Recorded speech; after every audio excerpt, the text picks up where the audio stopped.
बिस्मिल्लाहिर्रहमानिर्रहीम, अस्सलाम वालेकुम। मैं हूं फयाज महमूद और आप देख रहे हैं फयाज महमूद यूट्यूब चैनल। नाज़रीन, आज बात करेंगे डिलीवरी बॉय के केस के ऊपर जो लाहौर में एक वाक़या पेश आया था, जिसमें दो मियाँ बीवी को इस वक्त गिरफ्तार किया गया है और वो इस वक्त पुलिस की कस्टडी में है और फिजिकल रिमांड उनका चल रहा है। फिजिकल रिमांड उनका 23 तारीख को कंप्लीट हो जाएगा और उसके बाद उनको अदालत में पेश कर दिया जाएगा। लेकिन इस केस में कुछ और भी चीजें हैं जो इस केस में डिस्कस करना जरूरी है और मेरे साथ आज मौजूद हैं महरीन सत्यान साहिबा। पहली बार वो आज मेरे साथ इस प्लेटफॉर्म पे लाइव आई हैं, तो उनका बहुत बहुत शुक्रिया। महरीन, आपने मुझे अपना कीमती वक्त दिया। सबसे पहले तो इस केस के ऊपर हम बात कर लेते हैं कि अब तक की जो इन्वेस्टिगेशन हुई है। महरीन, आपका एक बड़ा वास्ट एक्सपीरियंस है जर्नलिज्म में, आपने माजी में भी इस तरह के केसेस देखे हैं। अब तक की इन्वेस्टिगेशन को आज दिन तक देखते हुए आप किस नतीजे पर पहुंची हैं कि आखिर ये केस किस तरह बढ़ रहा है? वालेकुम अस्सलाम। फयाज, पहले तो आपका बहुत शुक्रिया मुझे बुलाने के लिए। और माशाल्लाह आपका भी बड़ा तजर्बा है और आप इसको तो खास तौर पे बड़े डीपली देख रहे हैं। मैं आपकी वीडियोस भी देखती हूँ। और ये केस किस तरह बढ़ रहा है, देखिए, मैं आज जो बात करूंगी थोड़ी सी मायूसी की बात भी होगी। अ, मैंने इस लड़की की तस्वीर देखी। आप यकीन माने कि जब मैंने इस लड़की की तस्वीर देखी तो मुझे बहुत सा गुस्सा आया।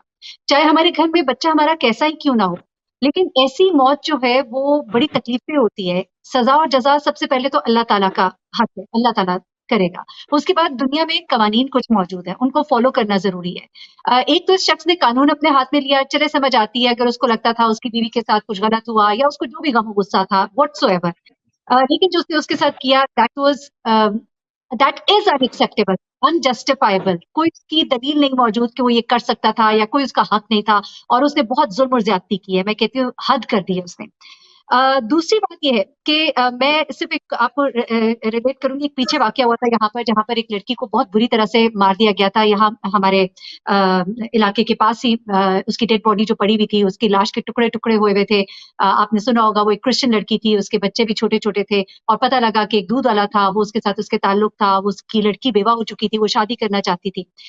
वो केस की बहुत हाइप बनी और मैं समझी कि बस अब सजा हुई हुई, वो लोग अपनी दुकानें बंद करके भाग गए, सब कुछ हो गया। बड़ा उस वक्त वीडियोस बनी, सोशल मीडिया गया। लेकिन कुछ दिन पहले मुझे मेरी मेट ने बताया कि बाजी वो तो दुकान भी खुली हुई है, वो लड़का भी वहां पे काम कर रहा है, वो सब कुछ वहां पे ऐसे चल रहा है जैसे एक रूटीन मैटर है, कोई ऐसा मतलब कुछ चेंज। और मुझे इतना दुख हुआ एकदम से कि हमें लग रहा था कि पता नहीं अब क्या हो जाएगा, ये बचेगा नहीं। उस औरत के बच्चे जो है वो यतीम तो थे, वो मस्कीन भी हो गए। और उसके बाद कोई पुरसाने हाथ नहीं। तो यहाँ पर निजाम ये है। तो आपने पूछा ना कि क्या होगा, तो आप अगर ऑनेस्टली पूछे तो मैं आपको बताऊं, जिस वक्त हम बोलना बंद कर देंगे ना और जिस वक्त हम किसी और केस के ऊपर चले जाएंगे, तो आप देखिएगा कि इसके साथ वही होगा जो पाकिस्तान में होता है। और अल्लाह ना करे ऐसा हो, क्योंकि इंसाफ से हमारा यकीन जो है वो फिर उठ जाए। तो दूसरा ये कि इस केस के अंदर बहुत सी चीजें नहीं आ रही हैं, बल्कि मैं नाज़रीन से ये भी कहूंगी कि मैं कई दफा इस केस के ऊपर जब रिपोर्ट करती हूँ तो कुछ चीजें पुरानी रिपीट हो रही होती हैं। तो वो कहते हैं कि मेहरीन ये तो आप पहले बता चुकी हैं। लेकिन मैं आपको बताऊं कि उन चीजों के साथ जुड़ के कुछ नई चीजें आती हैं। और आपको भी पता है कि एक डेवलपिंग स्टोरी जो होती है उसके अंदर मुसलसल नई चीजें आ रही होती हैं। अब जिस तरह एक बयान अपना का नया आया, वो बयान पिछले पे जुड़ा था लेकिन थोड़ा मुख्तलिफ था। जब मैंने उसको लोगों को बताया तो लोगों ने कहा ये तो हम पहले भी सुन चुके हैं, लेकिन उन्होंने उसके बिटवीन द लाइंस रीड नहीं किया कि उसने तब्दीली क्या लाई है। उसने एकदम से रईस के भाई को भी नॉमिनेट कर दिया, क्योंकि जब उसने देखा कि वो लड़का जो है मेरे बारे में ये सब कुछ बोल रहा है। और फ्रैंकली मैं आपको एक बात बताऊं कि रईस के भाई का दुख बहुत बड़ा है और मैं उस फैमिली के साथ खड़ी हूँ, वो मजलूम फैमिली है। लेकिन रईस के भाई जो है ना, इस वक्त वो कुछ चीजें थोड़ी सी ओवरडू कर रहे हैं, थोड़ा सा वो ज्यादा बोल रहे हैं जो नहीं हुआ। जैसा मैंने अपनी गुज़िश्ता वीडियो जो अभी मैंने थोड़ी देर पहले लगाई है शाम में, उसमें मैंने बताया कि रईस के भाई ने कहा है कि जो फॉरेंसिक के मोबाइल का हो गया है। मेरी बड़ी डिटेल बात हुई है। फॉरेंसिक आपको भी पता है, मुझे भी पता है, इतने जल्दी नहीं हो जाता होता है, इट टेक्स टाइम। हाँ, नंबर 2 उसने ये बात बोली कि जी गलत किस्म की वीडियोस, तस्वीर हमारे पास भी मौजूद हैं और सब कुछ है, ये है, वो है, मैंने देख लिया है। तो मैं आपको बताऊं, उसके पास तो रईस का फोन ही नहीं है। How can he claim that? क्योंकि हमने सही बात करनी है, इसलिए हम करेंगे। लोगों को लग रहा है कि शायद कोई पार्टी है। मुझे लोग कहते हैं आप लफाफा बन गई हैं, आपने क्या बता, आप क्यों? मैंने कहा भाई मैंने सच बताना है। अल्हम्दुलिल्लाह, ना लफाफे की जरूरत है, ना हराम कभी जिंदगी में खाया, और अल्लाह ना करे कभी हराम का लुकमा मुंह में जाए। लेकिन मकसद ये है कि सच बता रहे हैं। अब आपको सच जो है आपकी चाहत के मुताबिक नहीं है तो आई कांट हेल्प इट। लेकिन अब वो ये जो बात कर रहा है कि मेरे पास तस्वीर वीडियोस, मैं आपको बताऊं, अगर उसके भाई के पास तस्वीर वीडियोस होती ना तो वो अब तक दिखा चुका होता। उसके पास सिर्फ वही तस्वीर है जो वो दिखा चुका है, वो बार-बार दिखा रहा है। तो यहाँ पे भी वो गलत बयानी कर रहा है। तीसरी बात जो वो कहता है, मैंने उसका वीडियो सुनी जिसमें उसने कहा कि पुलिस ने छापे मारे गेस्ट हाउस पे और होटलों पे और वीडियोस बरामद किए हैं जहाँ ये मिलते रहे। ये बात भी उसने सरासर गलत की है, क्योंकि मैंने 2-3 ऑफिसर से ये कंफर्म किया है, सोहेल साहब से भी कंफर्म किया है। उन्होंने वाज़ेह तौर पे ये बात कही है कि ऐसा नहीं है। हमने कोई भी छापे नहीं मारे होते थे। हम आपको ज़रूर बता देते। वो बड़ी रिस्पेक्ट करते हैं मेरी। उन्होंने कहा कि मैं मतलब उनकी अच्छाई है जो भी कह लें, मैं उसमें कहूँगी। उन्होंने कहा कि मैं आपको सुनता हूँ, कि मैंने सुना, आपको मैंने सुना और मुझे लगता है कि आप जो बात करती हैं दुरुस्त कर रही होती हैं। तो उन्होंने कहा कि हमने कोई छापे नहीं मारे। अब देखिए इस तरह से वो ठीक है, जज़्बाती है इस वक़्त, उनका दुःख बहुत बड़ा दुःख है। मैं ये बातें भी कर रही हूँ तो मुझे पता है अगर उन तक पहुँचेंगी उन्हें बड़ी तकलीफ़ होगी। लेकिन हमें हक़ाइक़ बताने हैं, हम क्या करें? हम लोगों को गुमराह नहीं कर सकते कि हाँ भाई फोरेंसिक हो गया है, ठीक है जी, छापे मार दिए गए हैं। ये सब झूठ होगा ना फिर। तो we have to tell the truth. बिल्कुल आपने दुरुस्त कहा और हमने तो वही बताना है जो हमने देखना है, वही हुँ, सच हमने लाना है, क्योंकि ना मैं ना ही आपकी कोई किसी हुँ, किस्म की पार्टी। जैसे आपने रईस के भाई का ही जिक्र किया तो हम इसी बात को ही आगे बढ़ाते हैं। मैं आज रईस के भाई का एक इंटरव्यू सुन रहा था जिसमें उन्होंने एक अनाउंसमेंट की है जो मेरे लिए भी शॉकिंग थी और शायद उस एंकर के लिए भी, जिसमें उन्होंने एक ऐलान किया। उन्होंने कहा कि अगर जो फरहान ने गैरत के नाम पर हमारे भाई को कत्ल किया है तो फिर उसको अपनी बीवी को भी उसी तरह मारना चाहिए, उसके साथ भी वही सलूक करना चाहिए, तो फिर हम उसे भी माफ कर देंगे। तो यहाँ पर थोड़ा सा मैं रईस की फैमिली के साथ ज़ाहिर इख्तिलाफ करूंगा। देखें, वो मजलूम फैमिली है, वो इस वक्त जज्बात में है, उनका भाई गया है और जिस तरीके से उसको बेदर्दी से कत्ल किया गया, ये न सिर्फ काबिल मुजम्मत है बल्कि ये काबिल गिरफ्त भी है और इस पर सजा भी होनी चाहिए, क्योंकि किसी को इख्तियार नहीं है कि वो कानून को हाथ में ले और दूसरों को जो है वो इस तरह मारता फिरे। तो ये तो बात ठीक है। तो उसमें मुझे ये लगा कि वो सिर्फ इस वक्त इंतकाम चाह रहे हैं कि किसी भी तरीके से उस लड़की से इंतकाम मिल जाए जो उसके भाई को यहाँ तक पहुंचाने में जिम्मेदार है। आप क्या समझती हैं कि ये अप्रोच क्या उनके केस को कहीं खराब तो नहीं कर देगी किसी स्टेज? देखिए प्यास में मैं आपको एक बात बताऊँ, मैं इस बात पे उनको कुछ नहीं कहूँगी। उनके जो जज़्बात है ना, उसके आगे ये बात भी जो उन्होंने कही है ना, वो कम है। आपको भी पता है। उनका भाई गया है, जवान भाई गया है, और जिस बेदर्दी से गया है ना, मैंने शुरू में कहा कि ये किसी तरह से भी जस्टिफाएबल नहीं है। तो अभी वो जो भी कहेंगे ना, आप समझिए कि 7 खून माफ़ वाली बात है, ठीक है ना? वो जो भी कहेंगे, उनकी बात दुरुस्त है, कहते वो बिल्कुल सही है। गैरत के नाम पे करना था तो अपनी बीवी को सबसे पहले तो ठिकाने लगाते, जो एक बात समझ आती है, ठीक है? कि चूँकि वो तुम्हारी बीवी है, चूँकि वो तुम्हारे बच्चों की माँ है, तो वो माफ़ी के काबिल है।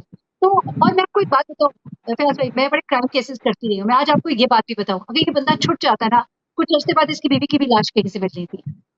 ये मतलब आप लिख लें, जब वो गायब हो जाती है सफ़े हस्ती से, तो रसवार तौर पर गायब हो जाती है, कहा जाता है वो भाग गई है और वो उसको मार दिया जाता। ऐसी खातून के साथ इस जैसा शख्स जो इतना जुल्म की हद तक जा सकता है, वो इस औरत के साथ गुज़ारा नहीं करता, या फिर ये औरत ही इसके साथ गुज़ारा ना कर पाती, वो इसकी ज़िंदगी को मिज़रेबल बना देता। ठीक है ना? तो ये तो होना था। अब जहाँ तक रईस का भाई ये कहते हैं, बिल्कुल ठीक कहते हैं।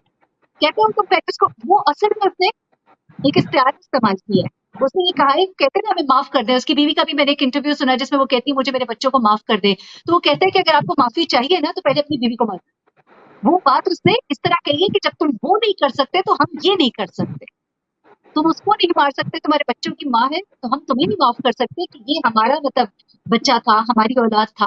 तो ये चीज़ है और उसके बाद बिल्कुल जस्टिफाएबल है। बट कैसे वो एक्सपेक्ट करते हैं? तो मैं तो बिल्कुल कहती हूँ कि सज़ा मिलनी चाहिए। देखिए गम गुस्सा अपनी जगह, तकलीफ अपनी जगह, ठीक है, मार-कुटाई थोड़ी बहुत कर देते हैं उसको, जो आमतौर पे होता है, ये सब कुछ होता, थोड़ा अकल ठिकाने आ जाती है और कई लोग ऐसा करते होते हैं, अकल ठिकाने लगा के ना उनको भेज देते हैं। ये इसने अकल ठिकाने नहीं लगाई, इसने बंदा ही ठिकाने लगा दिया। तो ये उसने बहुत गलत किया है और जहाँ तक आप ये कह रहे हैं केस खराब नहीं करेंगे, तो मैं आपको बताऊँ उनका केस इससे खराब नहीं होगा जहाँ तक मैं समझती हूँ। क्योंकि मेरी बड़ी डिटेल बात हो रही थी कुछ लॉयर्स के साथ भी और मेरी जो है इस केस में ऑफिसर्स हैं, पुलिस ऑफिसर्स, उनसे भी। तो उनका भी ये कहना था कि ये चूँकि पार्टी है और आपको पता है जो मुद्दई पार्टी होती है वो हर तरह के इल्ज़ामात लगाती है। घर से अगर 1 तोला सोना उठा होता है तो 100 तोले क्लेम करते हैं। समझ रहे हैं ना? तो उनका बच्चा क्या है, वो हर तरह की बात करेंगे। और उसमें से कई बार आप देखिए, मैं भी ये कह रही हूँ कि लड़की की कोई नाज़ेबा तस्वीर अभी तक सामने नहीं आई है। वो जो पुलिस इंस्पेक्टर है उन्होंने कहा है कि कोई तस्वीर नाज़ेबा नहीं है, वीडियो नाज़ेबा नहीं है। अब हो सकता है, मेरे साथ भी ये भी कहा, मैंने कहा ये भी फैक्ट कुछ इन्फॉर्मेशन में आपको बिल्कुल झूठ बोला जा रहा है, जो कहा जा रहा है जी बाथरूम से वीडियोस, मुझे सुन के तकलीफ होती है। कई खवातीन एक्टर्स भी बिल्कुल बिलो द बेल्ट जाके बात करते हैं, बहुत गंदी जुबान, बहुत गंदे जुमले, बहुत आप देखिए जो भी है वो मुलजिमा तो है, लेकिन एक औरत भी है, एक माँ भी है, बच्चों की माँ है, जो भी है। लेकिन हम समझते हैं कि वो चूंकि गुनाहगार है, वो सजावार है, हम उसको जो मर्जी कहे। कभी हमने अपने गिरबान पे झांका है कि हम सब खुद कितने गुनाहगार हैं।